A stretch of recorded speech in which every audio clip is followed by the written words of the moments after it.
Hello. All right, so finally doing the video about all the questions that I told you guys you can send to me. So Shavar is going to be helping me. He's going to be asking me the questions. Again, I did not sit and study and analyze and none of that shit. Didn't want to do it. So all of these are going to be random. Yay, don't you love that? Okay, so hi Shavar. Okay, Shavar's ready to ask the first question.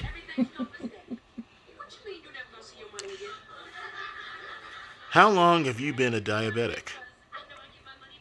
So those of you who've been following me, you know it's been a minute. I was diagnosed, November 12th, 1998. So it's going on 24 years as a type 1 diabetic.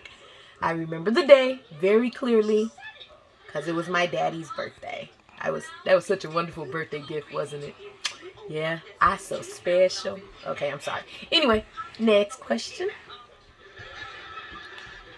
How do you deal with T1D depression or burnout? Okay, so I'm not sure how I would classify it, honestly. I know I have annoyances and things like that, but I don't know if I would classify it as depression or burnout. The only reason why I say that is because for me, there's so much worse out there that I could have been diagnosed with. You know what I mean? And I just have diabetes. It can be a struggle, it can be a pain in the ass, definitely, but it's just diabetes. So I think, I give myself little breaks and things like that, you know. I have days where, no, I don't test my glucose levels. I may not even scan my CGM reader. I will just do what I want to do, make sure I give myself enough insulin. If my levels go too high, they go too high. If they go too low, I make sure I eat enough so they come back up. It's just life, you know what I mean? Like, personally, I want to live every day. So I do my best to make sure I'm always doing what I'm supposed to do, but I don't think I have depression or burnout. Like, I don't think that's what I've had or ever had, because I just see it as part of my daily life. It's something that I've been doing for almost 24 years, so it's just a part of me now. May not like all the things that are a part of me, but it's a part of me and I just accept it and live with it. Sorry, I don't know if that helped, but that's all I got.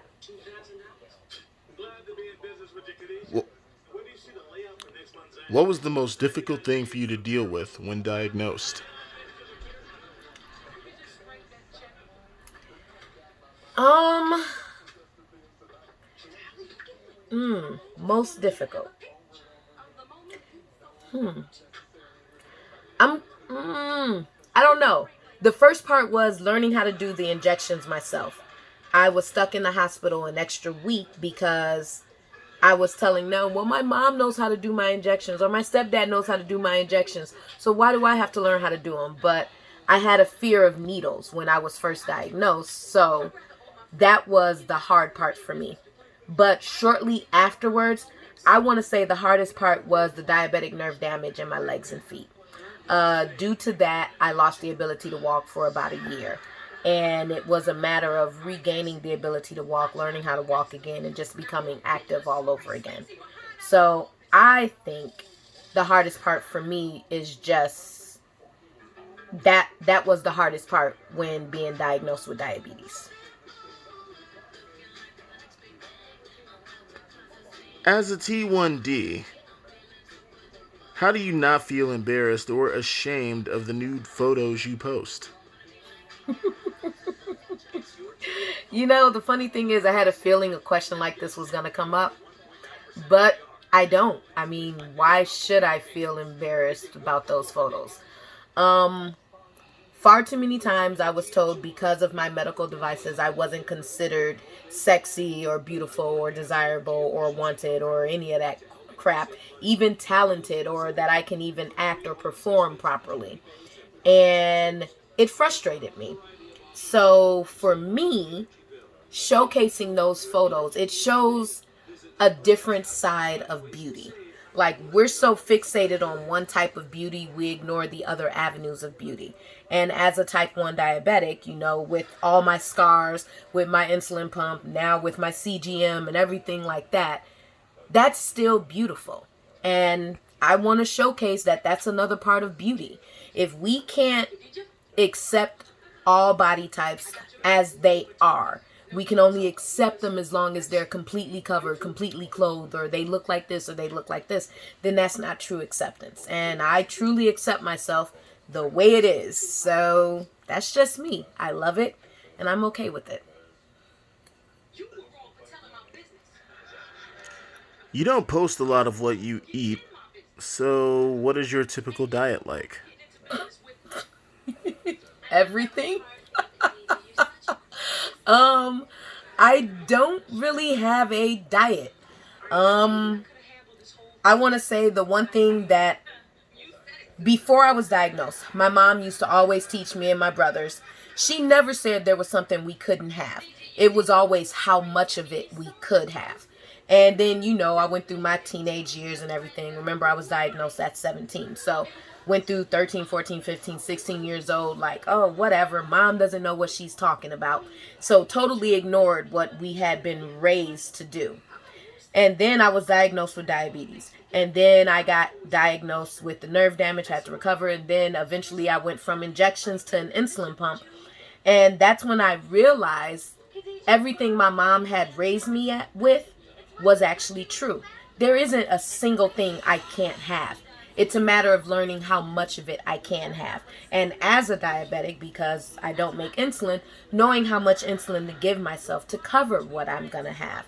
So, yeah, my diet is whatever the heck looks good at the moment. See it, 2-3 candy bars, hey, I might throw those down and just enjoy it. See a big old bowl of pasta, might do that. Hey, I may even want just a salad every now and again. The whole point is everything in moderation is, I guess, the diet that I go by. So I eat whatever I want. I just make sure to do it in moderation and always remember to give myself the insulin that I need to cover it. Is it hard to be as outspoken as you are about this disease?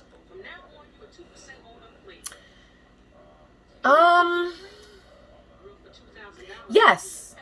Yes. Sometimes. Not all the times. Sometimes it is. And that's only because I feel like people have their understanding of diabetes, and because it's their understanding, they try to apply it across the board. So when I'm speaking about diabetes, I'm speaking about it just from me. This is my understanding. This is how I've lived with this disease.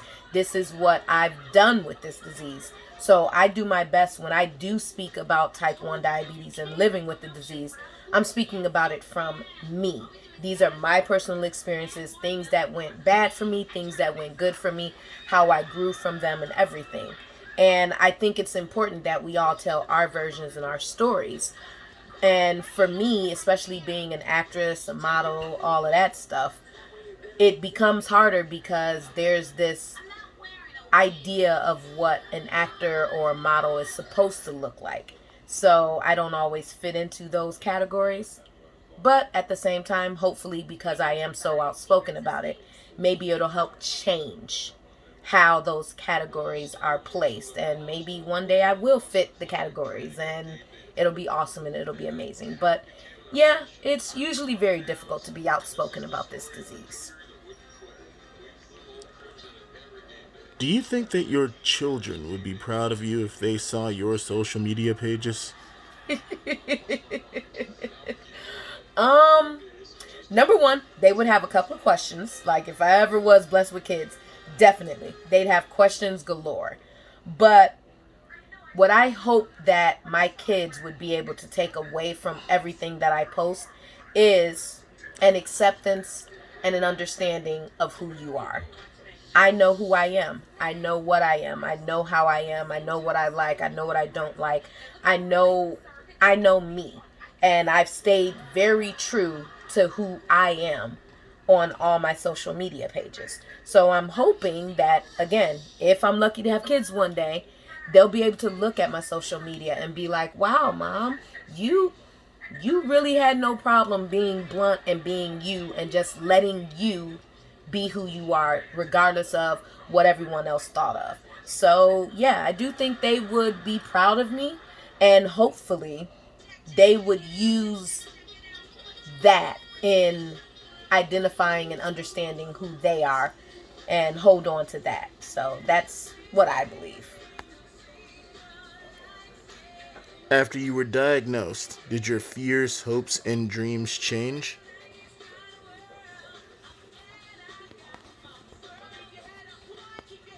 Hmm.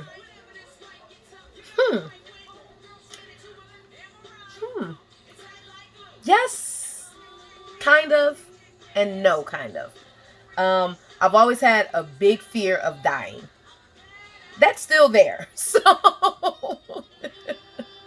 unfortunately, I still have that fear. So that fear didn't disappear. It just became a little more of a reality because now I have this disease, and this disease can decide to take me whenever it wants. Still gonna say it ain't gonna take me whenever it wants, but it could. So the fear of dying is still there. I still hold on to that. My hopes and my dreams, sort of, kind of. They changed, but they altered in what I was hoping for. Like, I've always wanted to do acting, dancing, modeling. I've always wanted to do fashion and everything and all of that. Still want to do all of that, but now I want to do it with a type 1 diabetic spin to it. So they did change, but they only changed slightly. Like, they were altered because of my diagnosis. I don't know if that makes sense, but still kind of hold the same dreams and hopes and everything like that, but they just altered a little bit with a diabetic spin or twist on them. So yeah.